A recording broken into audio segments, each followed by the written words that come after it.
खंडवा जिले के अलग अलग ग्रामीण क्षेत्रों में गांव-गांव शराब की खुलेआम बिक्री से हालात गंभीर होते जा रहे हैं, जहां बड़ों के साथ साथ ही बच्चे भी इसकी जद में आते हुए दिखाई दे रहे हैं, जिससे पारिवारिक और सामाजिक वातावरण बिगड़ रहा है।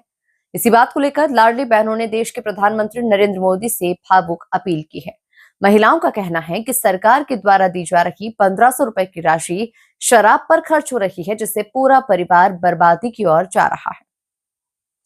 महिलाएं दूसरी बार जिला मुख्यालय पहुंची और कलेक्टर से शराबबंदी की मांग को लेकर गुहार लगाई, जहां उन्होंने बताया कि दीवाल ग्राम में अवैध रूप से शराब बनाकर बेची जा रही है और इस संबंध में आवेदन और आंदोलन के बावजूद भी अब तक कोई भी ठोस कार्रवाई नहीं हुई है। जहां महिलाओं ने आगे कहा कि शराब पीकर लोग गाली गलौज और मारपीट करते हैं, जिससे गांव का माहौल असुरक्षित हो चुका है। उन्होंने शराब बेचने वालों पर सख्त कार्रवाई और गांव को शराब मुक्त करने की मांग की है। संवाददाता दिलावर खान की रिपोर्ट।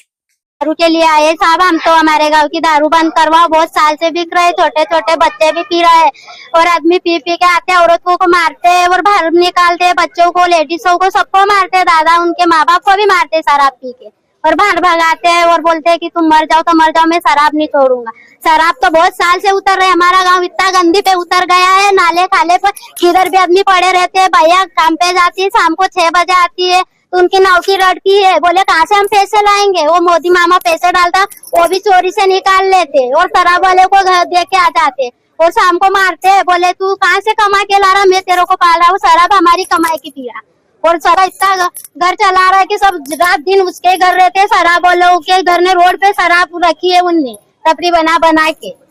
कुछ भी करो, मैं तुम्हारे को कहीं की विधवा कर दूंगा, तुम्हारे आदमियों को मार डालूंगा। तो ये भी हमने बोला कि कैसा मरवाएगा तू, तो हमको बता दे पहले, हम उसकी जानकारी आगे बताएंगे। तो बोले मैं क्यों बताऊं, उसके छोटे छोटे बच्चे बोलते हैं दुकानों पे कि ये जितनी भैया जा रहे उनको हम कहीं की पूरी रांड रांड कर देंगे। बोले गई शराब बहुत साल से बिक रहे, छोटे छोटे बच्चे भी पी रहे शराब। क्या नाम है आपका? सुमन भाई।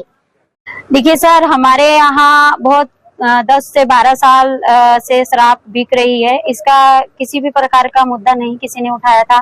जब कहते हैं ना, जब अपने पे बीतती है उस चीज का फिर हमको एहसास हुआ। जब मेरे यहाँ इस चीज का सेवन हुआ और मेरे यहाँ मैं प्रताड़ित होने लगी, तब मैंने कहा जब मेरे ऊपर ये सब हो रहा है तो फिर आम जनता कैसे सहन कर पाएगी। तो इसीलिए फिर हमने ग्राम पंचायत दीवाल में संयुक्त समिति का गठन किया।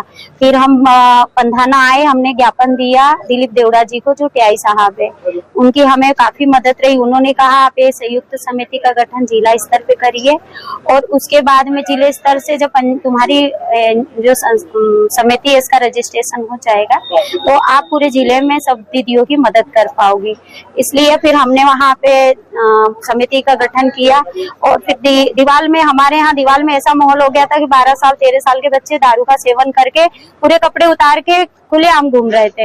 हमने कहा कि भाई हम महिलाएं हैं, हमको देखने में शर्म आएगी तो हमारी छोटी छोटी बालिकाएं हैं, इन पे भी असर होगा। फिर हमने सारी समिति के 70 बहनों को लेकर हम पहले भी आ चुके हैं, जिससे ये रहा कि यहाँ पर अपर कलेक्टर महोदय थे जिन्होंने आबकारी अधिकारी को और एसपी महोदय को हमने ज्ञापन दिया था। तो एसपी महोदय ने भी डायरेक्टली दिलीप देवड़ा जी को फोन लगाया और हमें बहुत मदद मिली है। मैं तो दिलीप हमारे यहाँ पे दिक्कत ये है सर, वहाँ पे यही हो जाता है कि वो दिन भर कमाई करने जाते हैं, शाम को दारू पी लेते हैं, पैसा बचता नहीं है और आर्थिक स्थिति घर की खराब होती जा रही है। अब मेन चीज है कि अगर कोई रिश्ता लेकर भी आएगा तो पहले तो यही है कि उसका बच्चे का पीने खाने की वजह से उसका व्यवहार खराब है, तो अपनी बेटी देगा कौन? क्या बोलेंगे? नरेंद्र मोदी जी से और प्रधानमंत्री जी से, जो भी है भैया, आपने लाडली बहनों को 1200 तो दे दिया है, पर वो 1200 तो पूर नहीं रहे हैं। पर उनके जो जीजाजी हैं दारू पी पी के बहनों को इतना परेशान कर रहे हैं। ठेका आदरणीय भाई साहब से मैं तो यही कहूंगी कि सरकार तो अब बना लिए हैं, अच्छी बात है, बहनों की सुरक्षा भी आप कर रहे हैं, ये तो दुनिया को पता है। पर मेरा तो निवेदन यही है कि जो सरकारी ठेके हैं उसका एक जगह का लाइसेंस है तो भैया उसे एक ही जगह पे, तुम्हारी शराब एक ही जगह से वितरित हो ना। उसको हर एक किराना, छोटे से गांव में 100 लोगों की संख्या है, 100 लोगों के गांव में 5 किराना दुकान है तो 5 पे ही शराब बिक रही है। तो आप हमको कितना सुरक्षित रख रहे हैं भाई? मेरा नाम श्रीमती ममता मौर्य, मैं संयुक्त समिति की जिलाध्यक्ष।